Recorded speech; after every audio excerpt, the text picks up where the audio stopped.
Ilorin.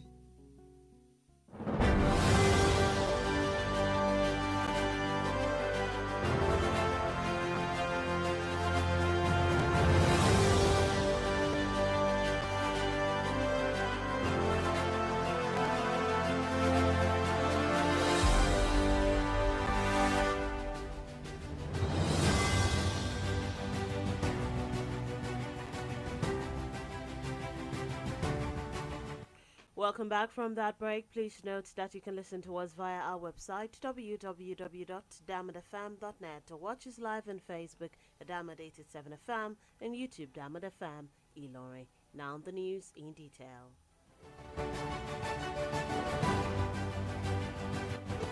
Governors elected on the platform of the People's Democratic Party (PDP) have welcomed the recent ruling of the Supreme Court on local government autonomy. The PDP governors made their position known, rising from the forum's meeting held at the Enugu State House in Enugu. According to a communique issued at the end of the meeting by its chairman, Governor Bala Mohammed, the forum disclosed that it will continue to support the autonomy of the local governments as enshrined in the Constitution of the Federal Republic of Nigeria. The forum, however, urges that implementation of the court decision must be done in a manner that does not create a trust deficit between the federal government and subnational governments, while also ensuring that the system does not suffer.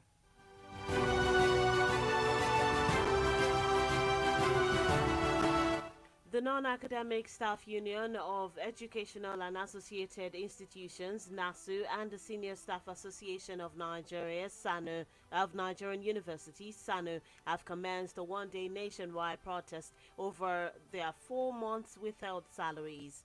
Recall that the former Minister of Labour and Employment, Senator Chris Ngige, invoked the no work, no pay policy when the 4 university-based union embarked on a prolonged strike in 2022. Salaries of members of the university-based unions who participated in the strike were withheld by the administration of former President Muhammadu Buhari. The union members, however, converged at the Popular Unity Fountain in Abuja, from where they marched on to the Federal Ministries of Education as well as Labour and Employment. Speaking during the protest, the General Secretary of NASU, Peters Adeyemi, stated that letters would be sent to both ministries to ask the federal government to pay their withheld salaries. The unions further stated that meetings with the government over the withheld salaries have not yielded positive results.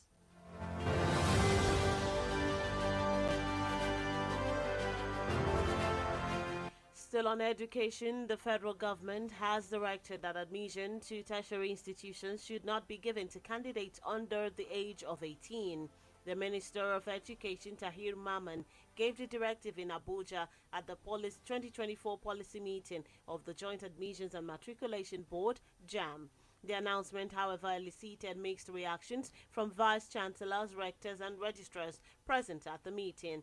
But the minister decried the activities of some parents who are pressuring their underage wards to get admission into tertiary institutions. The minister disclosed that the 18-year benchmark is in line with the 6334 system of education, adding that the Ministry of Education is taking skill acquisition to students from the primary school level, and those who will not be able to gain admission into tertiary institutions can benefit from this.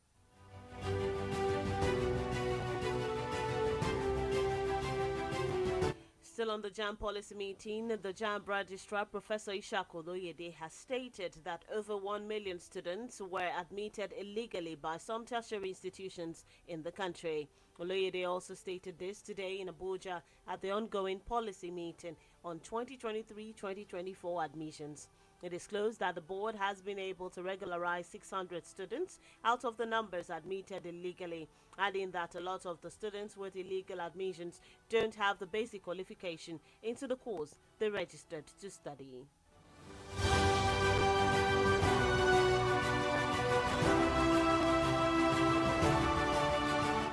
A former member of the National Working Committee of the ruling All Progressives Congress APC, Saliu Lukman, has faulted the removal of Senator Ali Ndume as the chief whip of the Senate. The immediate past National Vice Chairman Northwest, who made this known today in Abuja in a statement titled fanatical mindset, maintained that any democracy that cannot accommodate criticism is no democracy. Lukman also cited the role played by the leadership of the governing party, warning that the party has taken the self-destructive path ahead of 2027. He, however, noted that there is nowhere in the constitution of the APC where the national chairman, the national secretary, or any official, or even the national working committee is given the powers to summarily remove any principal officer of the National Assembly. He further went further to blame the APC Senate caucus for entertaining the party's request, arguing that by their actions they have set a precedent that would further erode the independence of the National Assembly.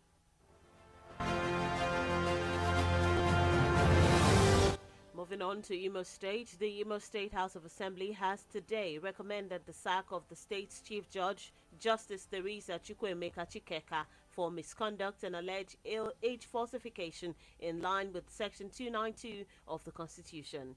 During plenary at the House of Assembly, two-thirds majority of the lawmakers voted in favor of recommendations of the House ad hoc committee set up to look into the petition brought by a civil society group under the aegis of the Civil Society Engagement Platform against the Chief Judge for age falsification. According to the recommendation, Governor Hope Uzodinma has been asked to remove Justice Chukwuemeka Chikeka from office for alleged misconduct. The House also recommended that the resolution be forwarded to the National Judicial Council, NJC, for further and necessary action.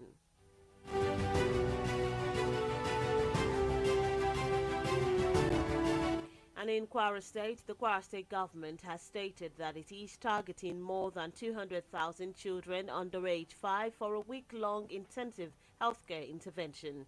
The First Lady of the state, Mrs. Olufolake Abdulrazak, disclosed this during the launch of the 2024 Maternal, Newborn and Child Week in Ilorin. According to her, 100,000 pregnant women will also benefit from the health intervention on maternal and newborn care, adding that the intervention include birth registration, immunization, nutritional assessment, vitamin A supplementation, the warming and growth monitoring. Mrs. Abdulrazak further disclosed that protecting the lives of mothers and children is one of the core priorities of the current state government, stressing that nurturing and caring for children are the cornerstones of human progress.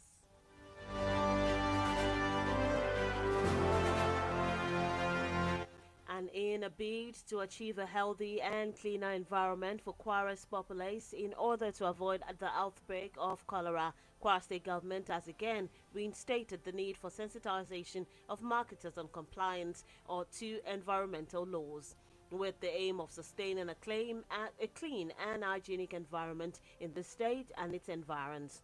The State Commissioner for Environment, Aja Nafisat Musa Buge, gave the charge during an advocacy visit to the Association of Marketers Secretariat at Go Market, Ilorin. According to the Commissioner, the Ministry is working tirelessly on creating refuse collection centers at strategic places across the metropolis in order to stop indiscriminate dumping of refuse on road medians, by the roadsides, in drainages and other unauthorized areas that will inhibit free flow of water, as well as to sustain clean and healthy environments. The Commissioner, however, warned that it is an offense punishable under environmental laws for any marketer to display goods on pedestrian paths, medians, or any other area that will hinder both vehicular and people's movements.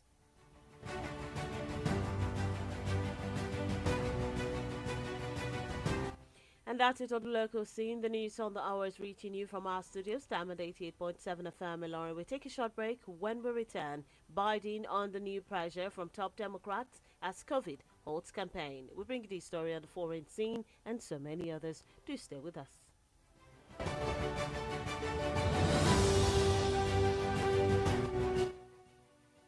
Follow us on social media, Facebook, Twitter, and Instagram at Diamond 887 FM.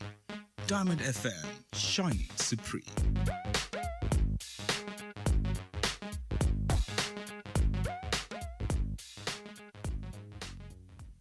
Oh boy, Bajaj Boxer get better move this July, yo. Not be You fit get her for only 940,000 naira. Hey, this one na better. Oh. Yes, so sharply visit the dealer when near you pass to enjoy am. Offer dey available while stock last. Orúkọ mi ni Yèyélúà Tóyìn Adégbọlá. Mo sì ti lé ní 50 ọdún láyé àtàyè ìdẹ̀ra. Ìgbòkègbodò mi pọ̀ gan-an nínú iṣẹ́ tí mo yàn láàyò gẹ́gẹ́ bí òṣèré orí ìtàgé. Kì í sì rẹ̀ mí, bẹ́ẹ̀ ni kì í sú mi. Àwọ̀ mi sì ń jí pépépé síbi ìtọ́mọ tuntun lójoojúmọ́. Ẹ fẹ́ mọ̀dí abájọ. Monomin Plus atẹ́jẹ̀ṣe oògùn tó ń fi epo ẹja cod liver oil ṣẹjọ́ ẹ̀ food supplement ni. Èròjà ẹ peléke, ó ń tara ṣe, ó ń máradán, ó ń jẹ́ kọ́mọdé dàgbà dáadáa, ó sì ń jẹ́ kí àgbàlagbà máa ta kébékébé. Monomin Plus. Monomin Plus fún èròjà tó ń tún inú ara ṣe lẹ́yìn ìwádìí ìmọ̀ ìjìnlẹ̀. A tún fi èròjà cod liver oil epo ẹja sí i ló fi wá di oògùn méjì tá a papọ̀ sínú ẹyọ kan ṣoṣo. La fi ń pè é ní Monomin Plus. Iléeṣẹ́ Tuyi Pharmaceutical Industries Limited. Àwọn tó lórúkọ tó ṣe gbẹ́kẹ̀lé níbi kápò oògùn òyìnbó ló ṣe é. Monomin Plus. Monomin Plus.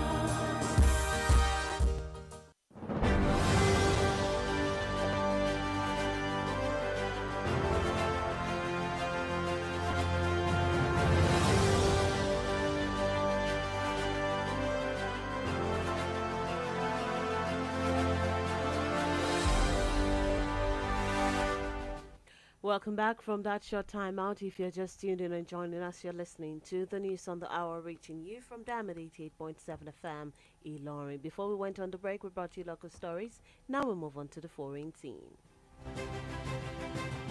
President Joe Biden has faced new questions over his candidacy in the November election, with his campaign events currently on pause due to a COVID-19 infection. The top two Democrats in the U.S. Congress, Senate Majority Leader Chuck Schumer and House Minority Leader Kim Jeffries, are both reported to have met him individually to express concerns over his bid for the White House. The former House Speaker, Nancy Pelosi, has also privately informed Biden that he cannot defeat Donald Trump in November's election. Still on the foreign scene, Kenya's opposition coalition, led by its veteran leader Raila Odinga, has ruled out any possibility of union with the government following the recent anti-tax protest that has led to at least 40 deaths. This follows recent meetings between the government of President William Ruto's coalition, OKA, and Odinga's Azimio La Umoja coalition that began last year. Meanwhile, the youths in Kenya have dismissed Odinga and President Ruto's talks, saying they were not catering to their interests, but rather on behalf of the ruling class. And in the world of sports, French security forces have begun locking down large parts of central Paris today ahead of the much-anticipated Olympics opening ceremony next week on the River Seine. With the opening ceremony just 8 days away, the City of Light is transforming ahead of the Games when around 10 million spectators are expected. Meanwhile, temporary sports stadiums have sprung up at popular locations such as the Eiffel Tower, the Invalides, and the Place de la Concorde, while the new Olympic VIP lanes are the latest traffic snarling addition. Still in the world of sport, French international football star Kylian Mbappe is expected to make his debut for Real Madrid in their upcoming UEFA Super Cup clash with Ademola Lookman's club Atalanta following a meeting with the club's doctors. The 25-year-old was officially unveiled by Madrid on Tuesday, having signed a lucrative 5-year deal with the Spanish giant after his contract expired with Paris Saint-Germain. Meanwhile, at the recent European Championship in Germany, Mbappe suffered a painful nose injury that forced him to wear a mask for a number of matches, leading to some fears that his Real Madrid debut could be delayed if he needs an operation. And that's it in the world of sport. With that, we've come to the end of the news on the hour for today. But before we go, here is a recap of the major highlights as brought to you. PDP governors call for caution in implementation of local government autonomy. NASU SANU members hold a nationwide protest over 4 months without salaries. Imo State Assembly recommends sack of Chief Judge over alleged age falsification. And in Kwara State government charges marketers on environmental compliance. On the foreign scene, Biden under new pressure from top Democrats as COVID halts campaign.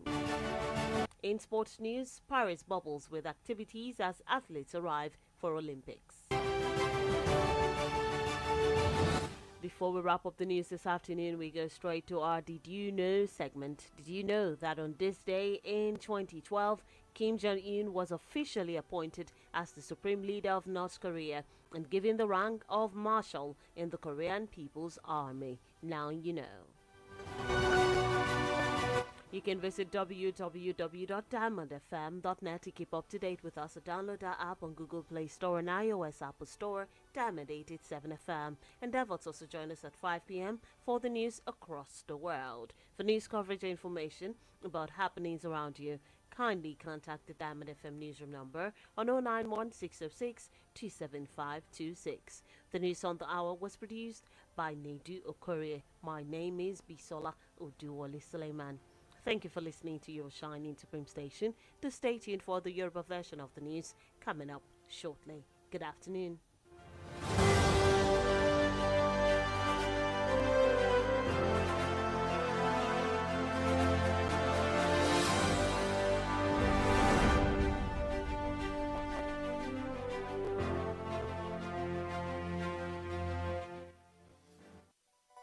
For up-to-date news reported across the globe, be rest assured you're on the right radio dial. Diamond 88.7 FM Ilorin, your shining supreme station.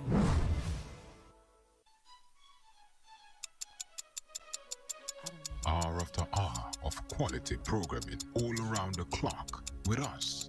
Every second and minute counts when it comes to bringing you the best of programming on radio. Diamond 88.7 FM remains your best bet. Be it sport, talk radio, entertainment and music.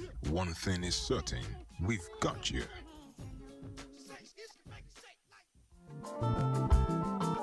kì í sú wa kì í rẹ̀ wá nínú ìlàkàkà wa láti ṣàgbéró ìmọ̀ ohun ìlànà iṣẹ́ ìgbóhùnsáfẹ́fẹ́ tó kúnjú òṣùwọ̀n ṣíṣe. Diamond FM Ìlọrin. Diamond FM Ìlọrin. àwa là ń gbé ìròyìn àwọn ìṣẹ̀lẹ̀ orin àtàwọn amúlùdùn yògbà tí ò láfijọ́ ṣe ti aráyé. Ní gbogbo ìgbà la máa ń rò wípé báyìí ni ìpèníjà tó ń kojú ẹ̀dá máa ń múni ké. Ọ̀rọ̀ ayé ti sú mi, gbogbo etí ẹ ti sú mi, kò yé mi mọ́, kí ni mo fẹ́ ṣe báyìí? Ṣùgbọ́n lójú ayé, ó tún lè fini hàn báyìí. Má ṣe máa rò wípé àwọn ènìyàn kò ní ìṣòro nítorí pé wọ́n ń rẹ́rìn-ín, wọ́n sì ń yẹ̀gẹ́nu ní gbogbo ìgbà. Ẹnìkọ̀ọ̀kan ló ní ohun tó ń là kọjá lábẹ́nú, kálukú labi tiẹ̀ lára. Máa bèrè àlàáfíà àwọn ọ̀rẹ́ rẹ sì máa ṣe dáadáa sí gbogbo ènìyàn. Ìmọ̀ràn yìí ló ń dé sétí ìgbọ́yìn láti ìkànnì Diamond 88.7 Ìlọrin. Láti inú yàrá ìròyìn Diamond 88.7 FM Ìlọrin, ìròyìn ẹ̀kúnrẹ́rẹ́.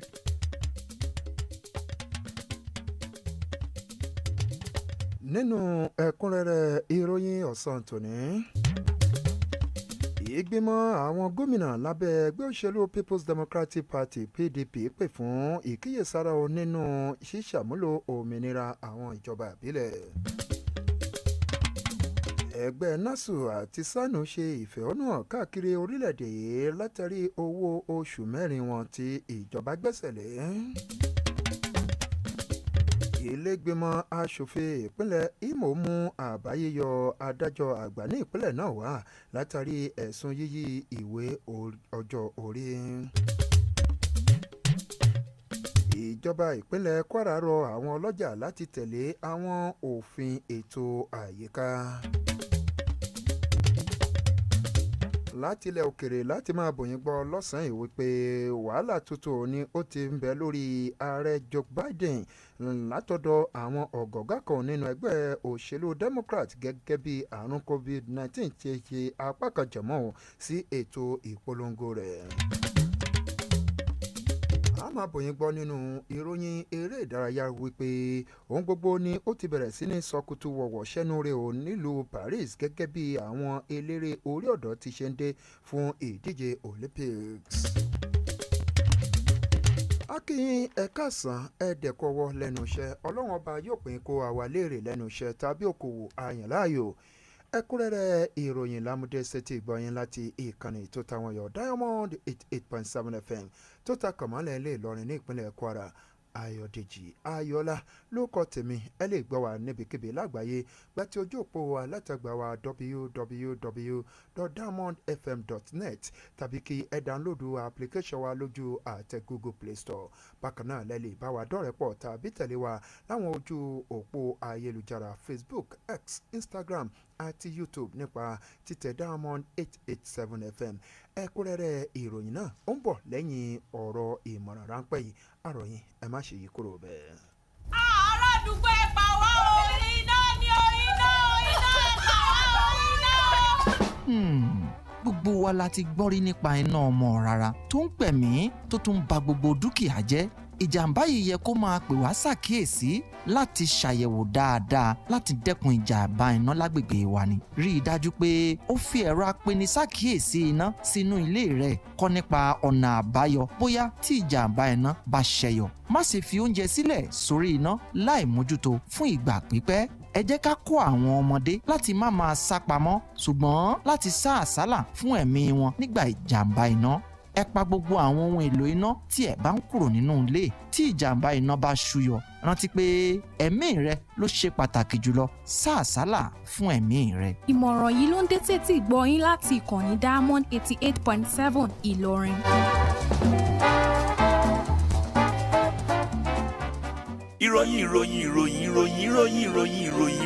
ìròyìn ẹ̀kúnrẹ́rẹ́ láti ilé iṣẹ́ Diamond FM.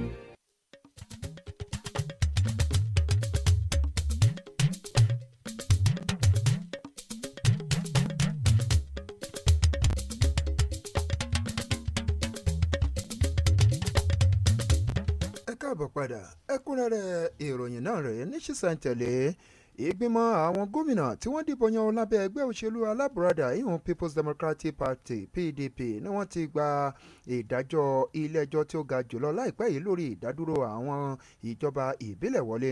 àwọn gómìnà náà tí wọ́n jẹ́ kí ọ̀rọ̀ yóò di mímọ̀ níbi ìpàdé wọn tí ó wáyé nínú ilé ìgbé ìjọba nílùú Enugu gẹ́gẹ́ bí ọ̀rọ̀ àfiléde lẹ́yìn ìpàdé náà látọwọ́ alága wọn tí ń ṣe gómìnà ìpínlẹ̀ Bauchi Bala Mohammed sọ wípé ìgbìmọ̀ àwọn gómìnà lábẹ́ ẹgbẹ́ òṣèlú People's Democratic Party náà ni wọn yóò máa ṣe àtìlẹ́yìn síwájú sí i fún ìdádúró àwọn ìjọba ìbílẹ̀ gẹ́gẹ́ bí ó ṣe jẹ́ lọ ní ìbámu pẹ̀lú ìwé òfin orílẹ̀-èdè Nàìjíríà.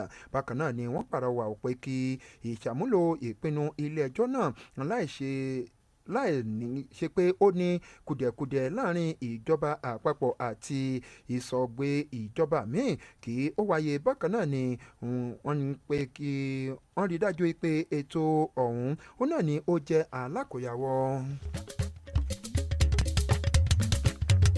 wáyé o ẹgbẹ́ àwọn tí kì í ṣe olùkọ́ láwọn ilé ẹ̀kọ́ gíga èyàn nasu àti ẹgbẹ́ àwọn òṣìṣẹ́ àgbà láwọn ilé ẹ̀kọ́ gíga fásitì sanu ni wọ́n ti bẹ̀rẹ̀ ìfẹ̀hónúhàn ọlọ́jọ́ kan káàkiri orílẹ̀-èdè yìí látàrí gbígbẹ́sẹ̀ lé owó oṣù mẹ́rin wọn látọ̀dọ̀ ìjọba.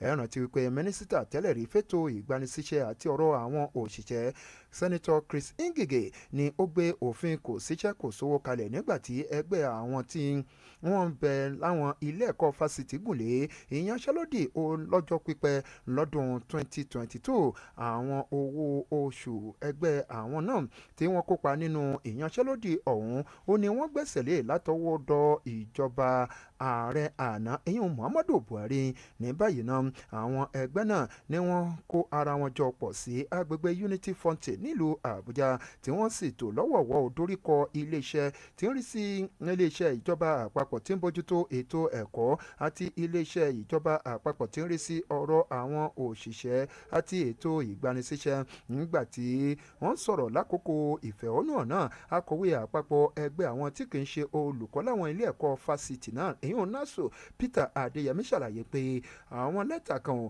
ni wọ́n fẹ́ lọ mú lọ sí àwọn iléeṣẹ́ ìjọba náà láti lè béèrè látọ̀dọ̀ ìjọba àpapọ̀ wípé kí wọ́n san owó oṣù wọn tí wọ́n gbẹ́sẹ̀ lé náà.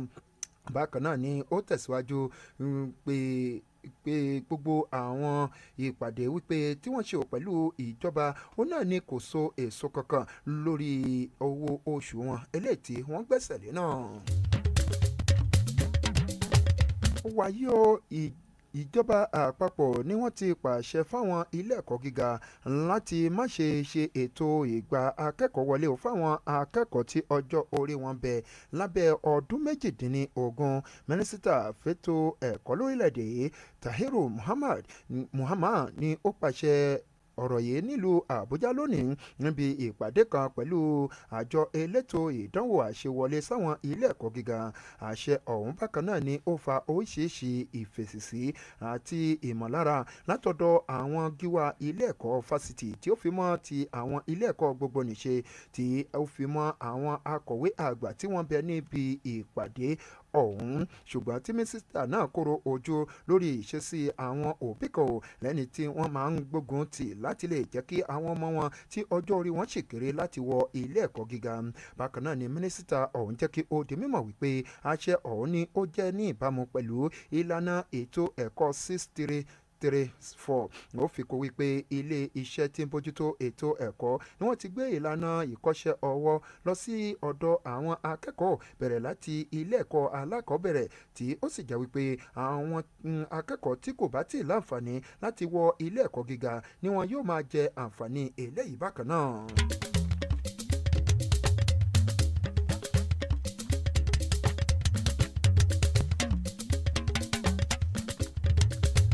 wáyé o ìkan lára àwọn ọmọ ẹgbẹ́ tẹ́lẹ̀ rí nínú ìgbìmọ̀ amúṣẹ́ṣe lápapọ̀ tẹgbẹ́ òṣèlú onígbàálẹ̀ èyí wọn Progressive Congress APC Saliu Lukman ni ó ti tàbùkù yíyọ tí wọ́n yọ Sẹ́nitọ́ Ali Ndume kúrò gẹ́gẹ́ bí akójànú ilé-ìgbìmọ̀ asòfin àgbà ilé wa. Igbákejì alága àpapọ̀ ẹgbẹ́ òṣèlú ọ̀hún tí ó ṣẹ̀ṣẹ̀ kúrò nípò látàpá ìhà àríwá ìwọ̀ oòrùn ni ó sọ ọ̀rọ̀ yìí di mímọ̀ nínú àtẹ̀jáde kan tí ó fi léde nílùú Àbújá èyí tí ó sọ wípé ìṣèjọba àwarawa tí kò bá fààyè gba ìgbójú àgànsí ní kì í ṣe ìjọba àwarawa. Bákan náà ni ó tọ́ka sí wípé ipa tí àwọn adarí ẹgbẹ́ òṣèlú ọ̀hún lápapọ̀ tí ó kó èyí tí ó sọ wípé bí ẹgbẹ́ náà kò bá kíyèsára o nǹkan ni kò ní ṣẹnu re fún wọn lọ́dún 2027. Ilé ìgbìmọ̀ aṣòfin ìpínlẹ̀ Imo lónìí ni wọ́n ti mú àbá kan wá o láti lè fọwọ́ òsì júwe ilé fún adájọ́ àgbà ìpínlẹ̀ náà èyí onídàájọ́ Teresa Chukwuemeka Ikeka fún ìwà àṣemáṣe àti yíyí ìwé ọjọ́ orí. Lákòókò ìjókòó ọ̀hún ìdá méjì nínú ìdá mẹ́ta àwọn ọmọ ilé ọ̀hún tí ó pọ̀ jùlọ ni wọ́n fara mọ́ àbá náà tí ìgbìmọ̀ sáré ń bájà tí ilé ọ̀hún ṣe àgbékalẹ̀ mú wa látàrí àti bíbojú wo ìwé ẹ̀sùn tí ẹgbẹ́ àwùjọ kan tí ó kọ tako adájọ́ àgbà náà gẹ́gẹ́ bí àbá tí wọ́n fi ṣọwọ́ sí gómìnà Uzodinma ni wọ́n ti ní pé kí gómìnà ọ̀hún kí ó yọ adájọ́ Chukwuemeka Ikeka náà kúrò lọ́fíìsì. Wá sí ìpínlẹ̀ Kwara ìjọba ìpínlẹ̀ Kwara ti ṣàlàyé pé àwọn fojú sun ó lé ẹgbẹ̀rún lọ́nà igba àwọn ọmọdé tí ọjọ́ orí wọn bẹ láàrin ọdún márùn-ún fún ètò ìtọ́jú ọlọ́sẹ̀ kan tí yóò wáyé.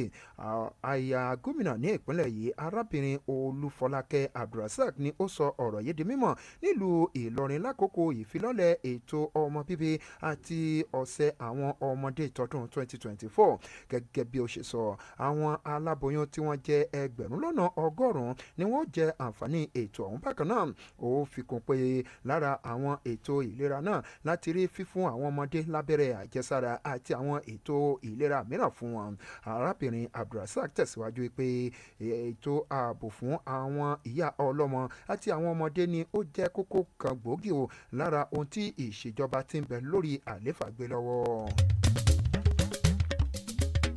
Síbẹ̀ ní ìpínlẹ̀ Kwara lójúnà àti lè jẹ́ kí ètò àyíká mọ́ tónítóní ní gbogbo tìòbútúrò ìpínlẹ̀ Kwara àti láti lè má ṣe jẹ́ kí láti má ṣe jẹ́ kí àrùn òǹgbà méjì èyàn kọ́lẹ́rà kí ó ṣẹlẹ̀ rú ní ìpínlẹ̀ Kwara ni wọ́n ti tún gbé ètò ìtanijí wípé ó ṣe pàtàkì fún àwọn ọlọ́jà láti lè mọ àwọn òfin èyí tí ó rọ̀ mọ́ ètò àyíká pẹ̀lú ìpinnu àti mú pé kí ètò àyíká kí ó mọ́ tónítóní ní ìpínlẹ̀ yìí àti agbègbè rẹ̀. Kọmíṣánná fẹ́tò àyíká Hajiya Nafisat Musa Buje ni ó gbé ọ̀rọ̀ ìmọ̀ràn kalẹ̀ o lákòókò ètò àbẹ̀wò kan sí sẹkítẹ́rìàtì ẹgbẹ́ àwọn ọlọ́jà nínú ọjà àgọ́ nílùú Ìlọrin. Gẹ́gẹ́ bí kọmíṣánná náà ṣe sọ, iléeṣẹ́ ìjọba tí ń bójútó ètò àyíká ni ó ń ṣiṣẹ́ kárakára láti lè pèsè àwọn oríkò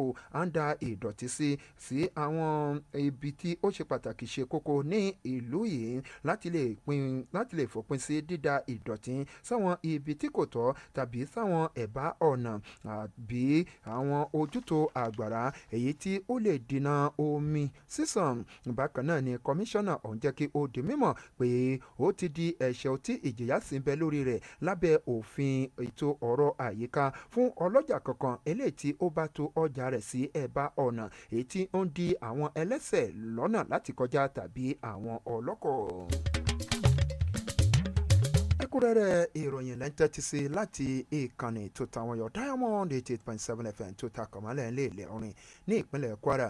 ìgbà bá padà dé láti òde kejì láti máa bòyìn gbọ́ ìròyìn ilẹ̀ òkèrè tó fi mọ́ ìròyìn eré ìdárayá. Àròyìn ẹ má yí kúrò ńbẹ̀ à ń padà bọ̀.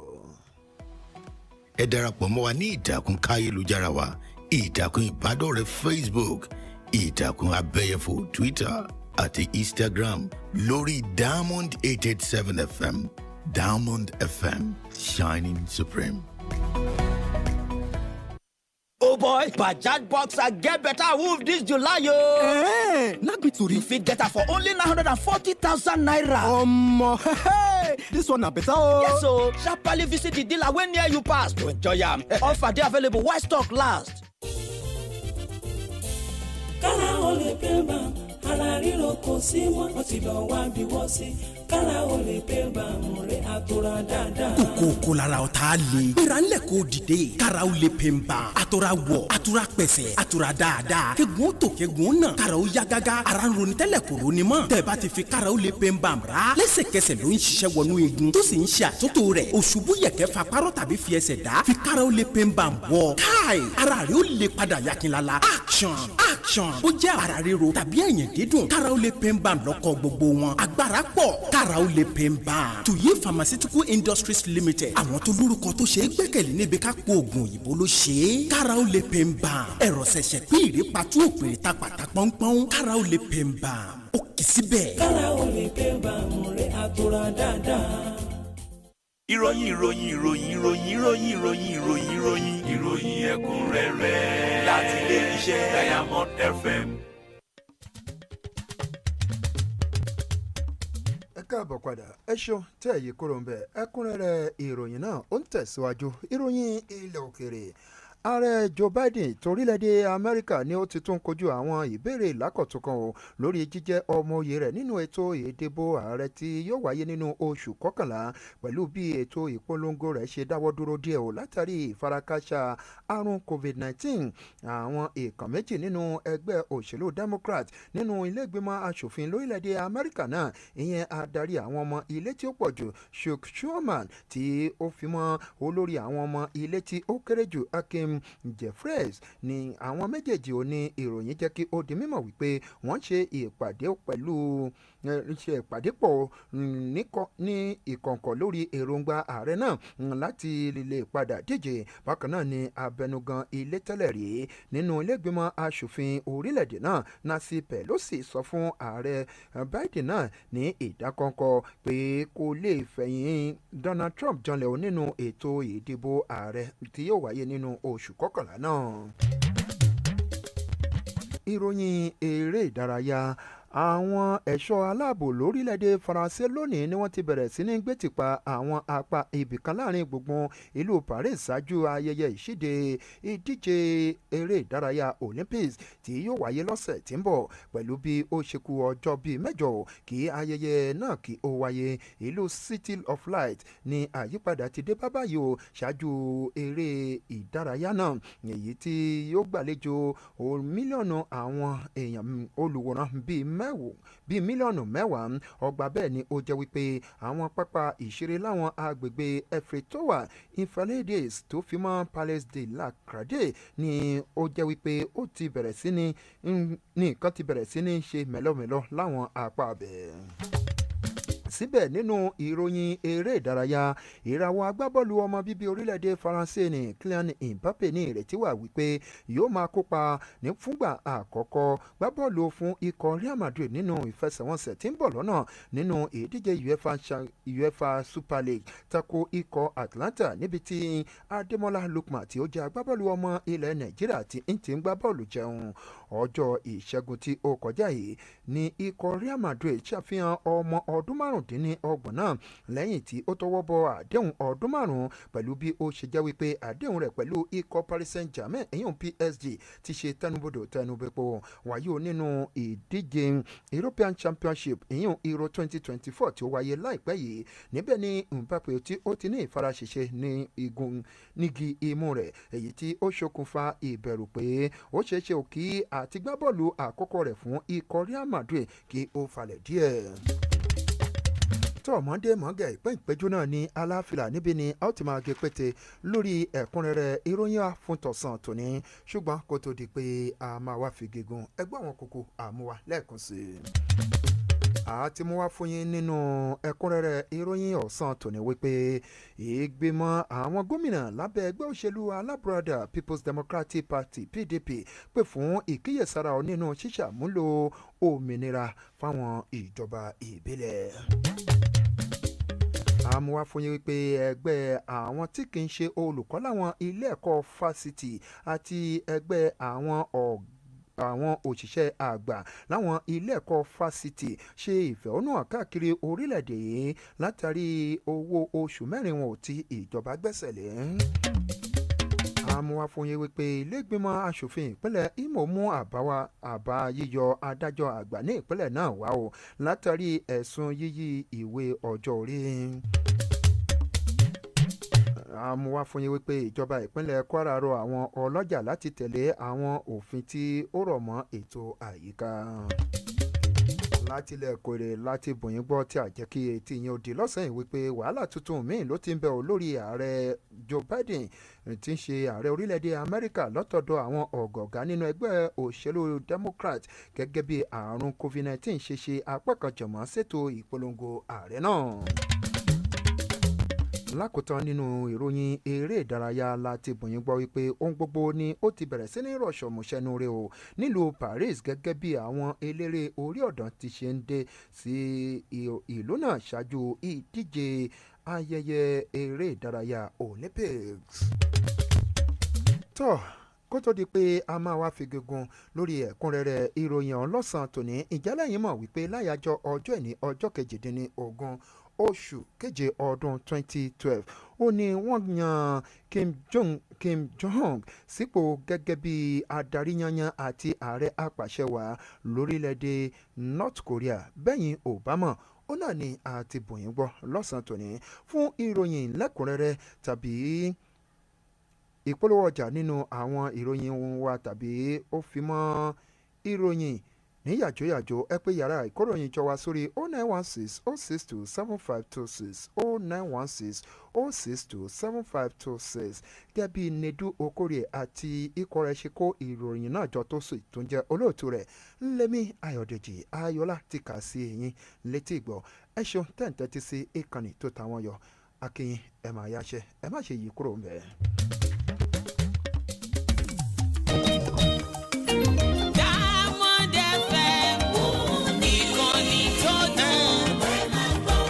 Focus on radio news and entertainment shows. Ètò àgbọ́dúnú tó fi ní lọ.